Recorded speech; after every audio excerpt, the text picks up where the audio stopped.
This is Dinosaurs Before Dark, chapters 4, 5, and 6, as part of the Magic Treehouse book series by Mary Pope Osbourne. Chapter 4, Henry.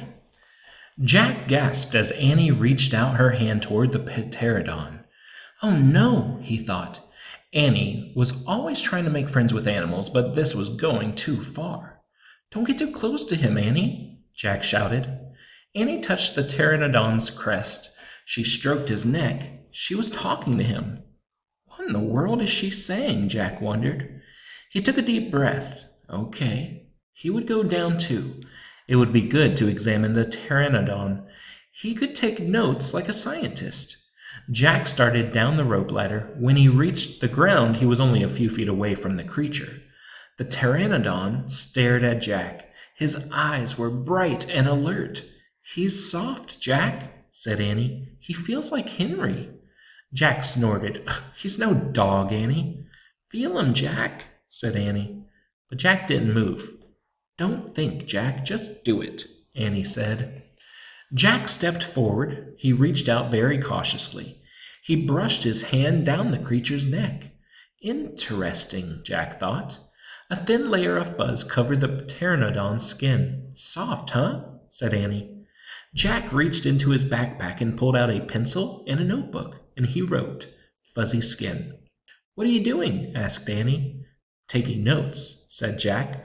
We're probably the first people in the whole world to ever see a real live pteranodon. Jack looked at the pteranodon again. The bony crest on the top of his head was longer than Jack's arm.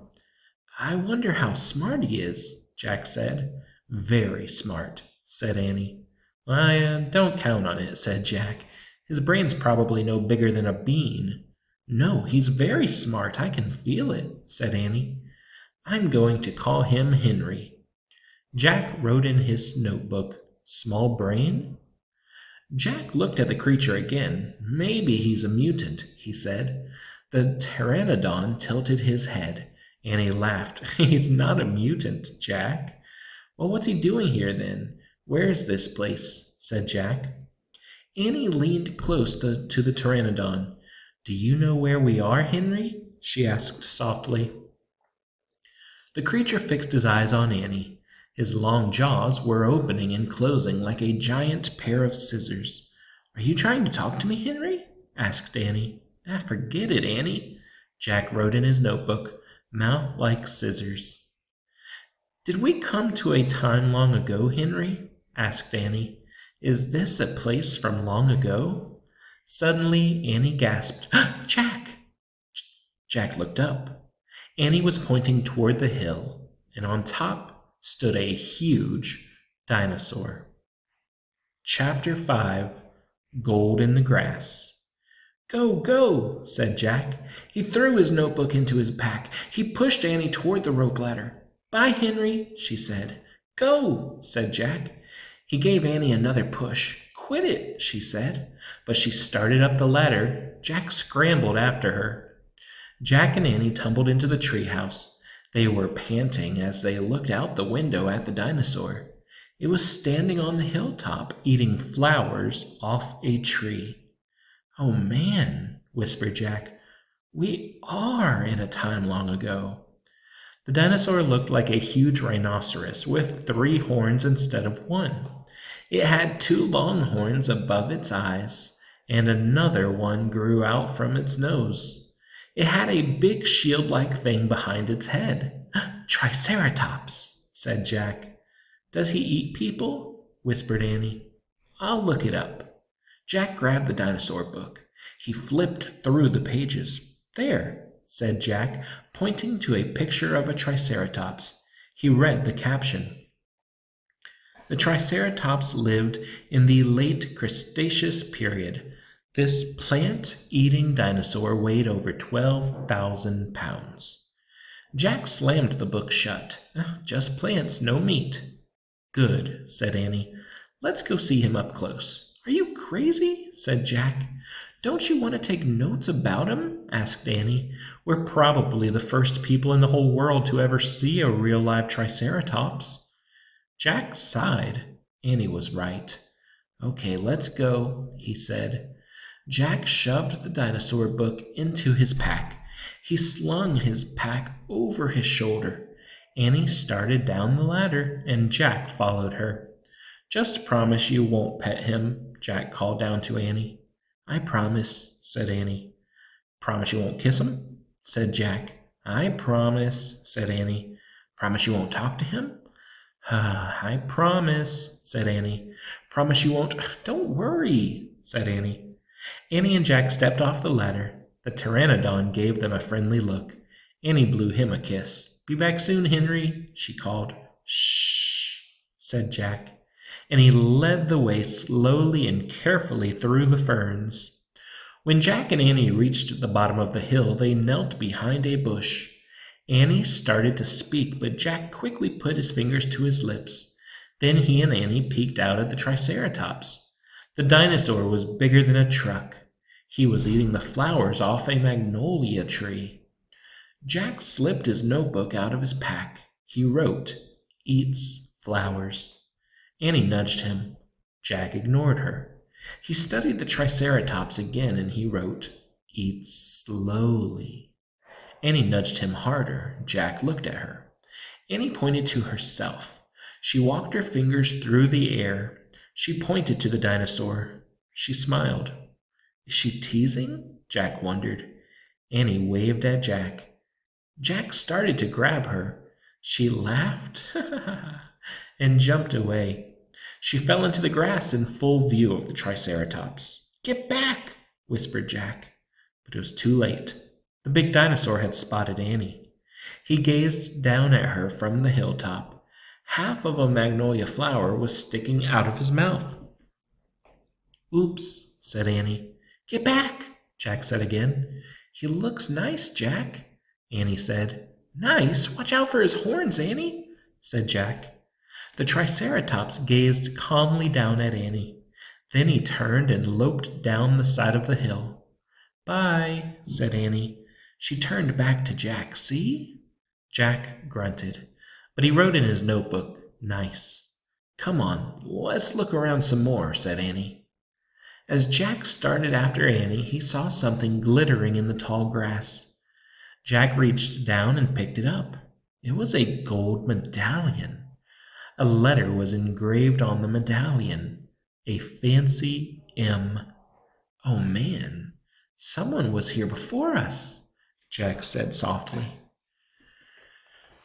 Chapter 6, Dinosaur Valley. Annie, look at this, Jack called. Look what I found. Annie had gone up to the hilltop. She was picking a flower from the magnolia tree. Annie, look, a medallion, shouted Jack. But Annie wasn't paying attention to Jack. She was staring at something on the other side of the hill. Oh, wow, she said, clutching her magnolia flower. She took off down the hill. Annie, come back, Jack shouted. But Annie had disappeared. Oh, brother, Jack muttered. He stuffed the gold medallion into his jeans pocket. Then Jack heard Annie shriek. Annie, he said. Jack heard another sound as well, a deep, bellowing sound like a tuba. Jack, come here quick, Annie called. Jack raced up the hill, and when he got to the top, he gasped. The valley below was filled with nests, big nests made out of mud. The nests were filled with tiny dinosaurs. Annie was crouching next to one of the nests. Towering over her was a gigantic duck-billed dinosaur. Don't panic. Don't move, said Jack. He stepped slowly down the hill toward Annie. The huge dinosaur was waving her arms and making her tuba sound.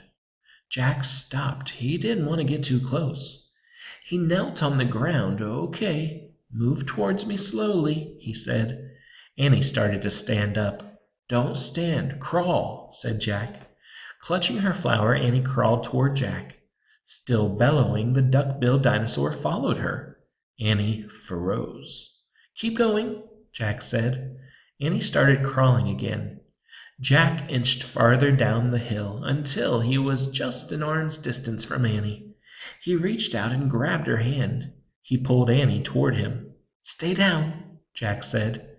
He crouched next to her. Bow your head. Pretend to chew. Chew, said Annie. Yes, said Jack. I read that's what you do if a mean dog comes at you. She's no dog, Jack, said Annie. Just chew, said Jack. Jack and Annie both bowed their heads and pretended to chew. Soon the dinosaur grew quiet. Jack looked up. I don't think she's mad anymore, he said. You saved me, said Annie. Thanks. You have to use your brain, Annie, said Jack. You can't just go running to a nest of babies. There's always a mother nearby. Annie stood up. Annie, don't, said Jack. Too late. Annie held out her magnolia flower to the dinosaur. I'm sorry I made you worry about your babies, she said. The dinosaur moved closer to Annie. She grabbed the flower from her hand and she reached for another. No more, said Annie. The dinosaur let out a sad tuba sound. But there are more flowers up there, Annie said, and she pointed to the top of the hill. I'll get you some. Annie hurried up the hill. The dinosaur waddled after her. Jack quickly looked at the dinosaur babies. Some were crawling out of their nests. Where are the other mothers? Jack wondered. Jack took out the dinosaur book. He flipped through the pages. He found a picture of some duck-billed dinosaurs. He read the caption. The Anatosauruses lived in colonies. While a few mothers babysat the nests, others looked for food. So there were probably more mothers close by looking for food. Hey, Jack, Annie called. Jack looked up. Annie was at the top of the hill feeding magnolia flowers to the giant Anatosaurus. Guess what? Annie said. She's nice too. Suddenly, the Anatosaurus made her terrible tuba sound. Annie crouched down and started to chew. The dinosaur charged down the hill. She seemed afraid of something. Jack put the book on top of his pack. He hurried to Annie. I wonder why she ran away, said Annie. We were starting to be friends. Jack looked around.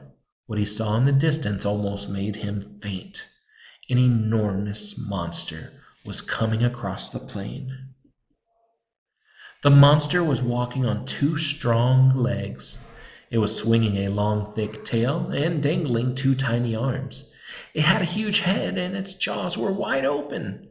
Even from far away, Jack could see its long, gleaming teeth. Tyrannosaurus Rex, whispered Jack.